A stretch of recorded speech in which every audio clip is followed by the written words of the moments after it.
Hallelujah. Thank you Jesus. Last time నేను 26th డిసెంబర్కి ఇక్కడికి వచ్చిన తర్వాత ఈ 15 డేస్లో దేవుడు నా జీవితంలో ఎన్నో అద్భుతాలు చేశాడండి.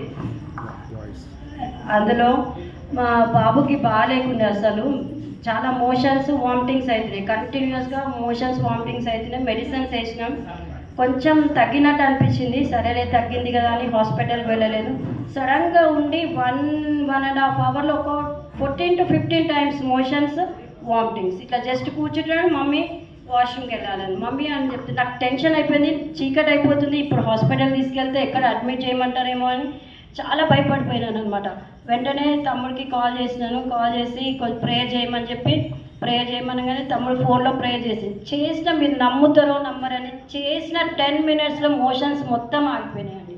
అప్పటి వరకు ఆ 1.5 అవర్లో 15 times వరకు వెళ్ళాడు. అట్లాంటిది ఓన్లీ జస్ట్ 10 minutes లోపల మెడిసిన్ వాడలేదు, హాస్పిటల్కి వెళ్ళలేదు, ఎక్కడికి వెళ్ళలేదు, మోషన్స్ తగ్గిపోయినాయండి. అది అయిపోయినాక ఒక 2 daysకి మా పాపకి కాఫ్ స్టార్ట్ అయిపోయింది.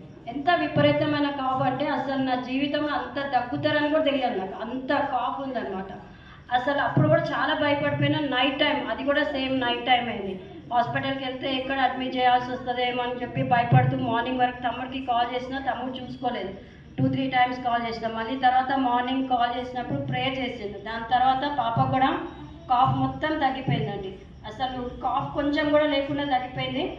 తర్వాత మూడోది ఏంటంటే మూడోది మేము కొత్త కార్ తీసుకున్నాం అనమాట. కొత్త కార్ తీసుకున్నప్పుడు అక్కడ షోరూమ్కి వెళ్ళి కార్ తీసుకొని వచ్చేటప్పుడు వాళ్ళు ఏం చెప్పిందంటే ఇంకా టెంపరరీ నంబర్ ఇంకా రాలేదు, జాగ్రత్త వెళ్ళండి, మళ్ళీ ఏమైనా యాక్సిడెంట్స్ అయితే ఏమి ఇన్సూరెన్స్ రాదని చెప్పి. ఆ భయం చెప్పేసరికి నాకు ఒకలాంటి భయం అనేది నాకు భయం వచ్చేసింది అనమాట. కార్లో కూర్చున్నా భయం వేస్తుంది, అసలు కార్లో వెళ్ళాలంటే భయం వేస్తుంది అన్నమాట. తర్వాత చర్చికి వెళ్ళేసి వద్దాము అని చెప్పేసి కార్లో కూర్చొని వెళ్తున్నాం. నాకు ఎంత విపరీతమైన భయం అంటే ఎక్కడ ఏమవుతుందో, ఎక్కడ యాక్సిడెంట్ అవుతుందేమో, లేకపోతే ఈయనది మా హస్బెండ్ తీసుకెళ్ళి ఎక్కడైనా కొట్టేస్తే ఇట్లా అన్నీ ఏదేదో వేరే ఆలోచన వస్తూ భయపడుతున్నాను.